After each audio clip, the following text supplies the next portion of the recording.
Whitman, middle of wheat fields in rural Washington. You would not think of that as a place to go to learn about Africa. But for me, it really was. I'm thankful to each and every one of you for walking with me and walking with incredible women that we're supporting in Kenya. Those seeds for Akili Dada were planted at Whitman. They let me fly, to think critically about gender and international development. Critically, not as in criticize, but doing. I use those skills every day now. I was at Whitman on a full scholarship. Go forth and learn. That's tremendous freedom. It's about making sustained investments in people. That's how you change the world. That's how Whitman changed my life, and that's what I'm trying to pay forward. It's the same feeling getting to say, welcome to the family. We're a classic Whitman story. We were both RAs together at the same time at Anderson Hall. She was another biology major. I think when people think of scientists, they think of people wearing white lab coats and working at benches, but actually a great deal of what scientists do is reading papers and reading books and then writing papers and writing books. One of the great things about the biology major at Whitman was that they required a lot of writing. I took all the writing classes that I could. I was very lucky to write a book in graduate school in the neuroscience program at Stanford.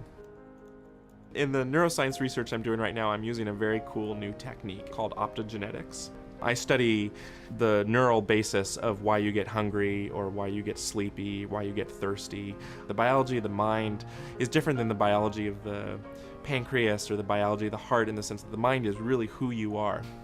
Whitman really made you ask powerful questions and learn to develop strategies to answer those questions. And I think that as I pursue these neuroscience questions, it's the same philosophy that I learned at Whitman. In order to feel worthwhile, I had to do something worthwhile. Whitman taught me that if the opportunity doesn't exist, you create the opportunity and you make it work for you.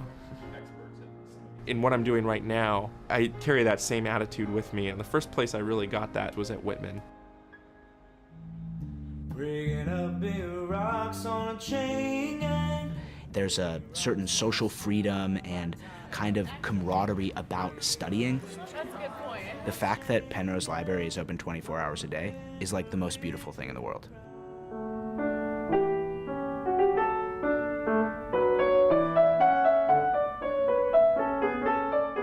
I always felt like it was me doing what I was told. Coming to Whitman, that wasn't how it worked. We're not going to tell you what to think. We're not going to tell you what are the right questions to ask. There's mutual respect between professors and students, just feeling like your ideas are being given legitimacy of bodies within a space.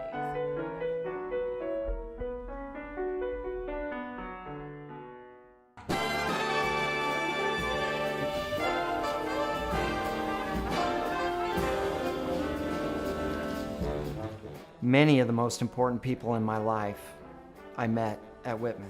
I worked for a company called Western Wireless, which was started by another Whitman alum.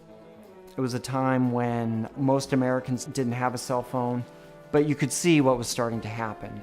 Western was built on the idea that rural markets, for example, Montana and the Dakotas, were valuable. We recognized that the growth that was happening in more developed markets would eventually make it to the less developed markets, that those larger players would want to own one day. I think a lot of environments that I've worked in, it's really been a matter of being able to take in a lot of information and figure out what's important, what's not. And really, I think that's what a liberal arts education teaches you to do. Today, I'm an investor, actively investing in startup companies that are fueling the next wave of innovation.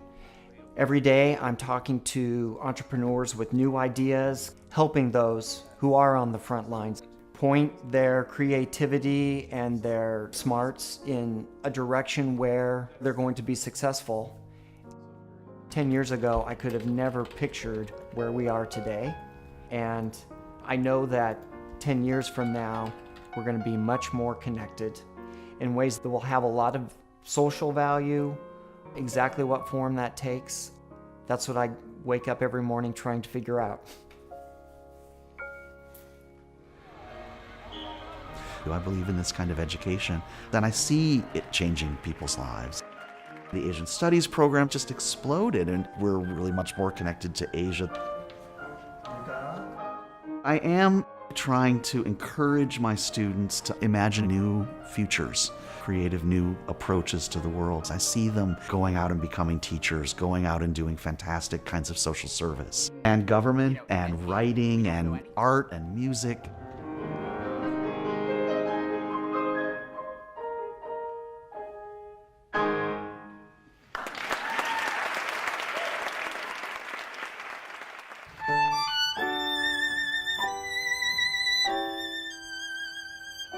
There are habits of mind that you develop at Whitman that will sustain you for your life. I want my students to be good, strong, rigorous thinkers. That's the central goal. But it is important to me what they do with that. Marketing OSM Radio. In the early 90s, war was erupting here, a war that cost about 100,000 lives. It's very unusual to be a foreigner coming into this environment years after the conflict because, one doesn't really know where the front lines were, what the history was. We all came to Whitman with our own basket of possibilities. But I found in my case that Whitman was a tremendous, powerful influence in shaping who I would become. Yes, we needed to learn the facts as well, but the important question was, now what do you do with it? How do you think? How do you apply that knowledge? That was the skill that Whitman really expected of us.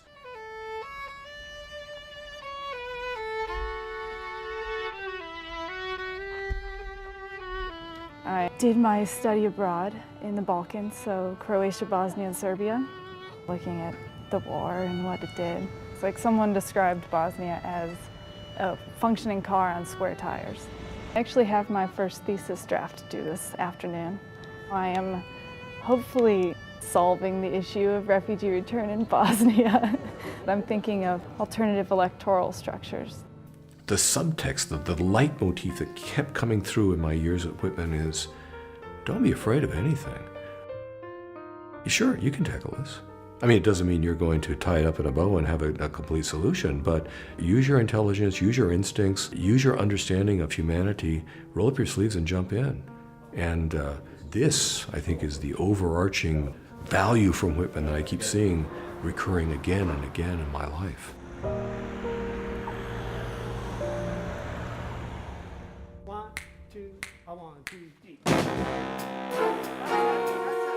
It's a certain level of challenge that's necessary for you to achieve something. I want to study pre-med and eventually be a doctor, but I'm challenging myself and trying to learn something new. Reading Mouse now, I like the way Spiegelman talks about their relationship and how his father changed after the Holocaust. I can't wait to finish it.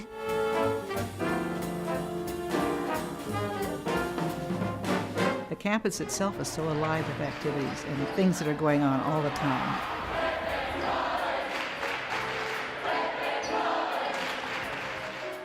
For the students, it will always be a place where they are well taken care of in every sense of the word.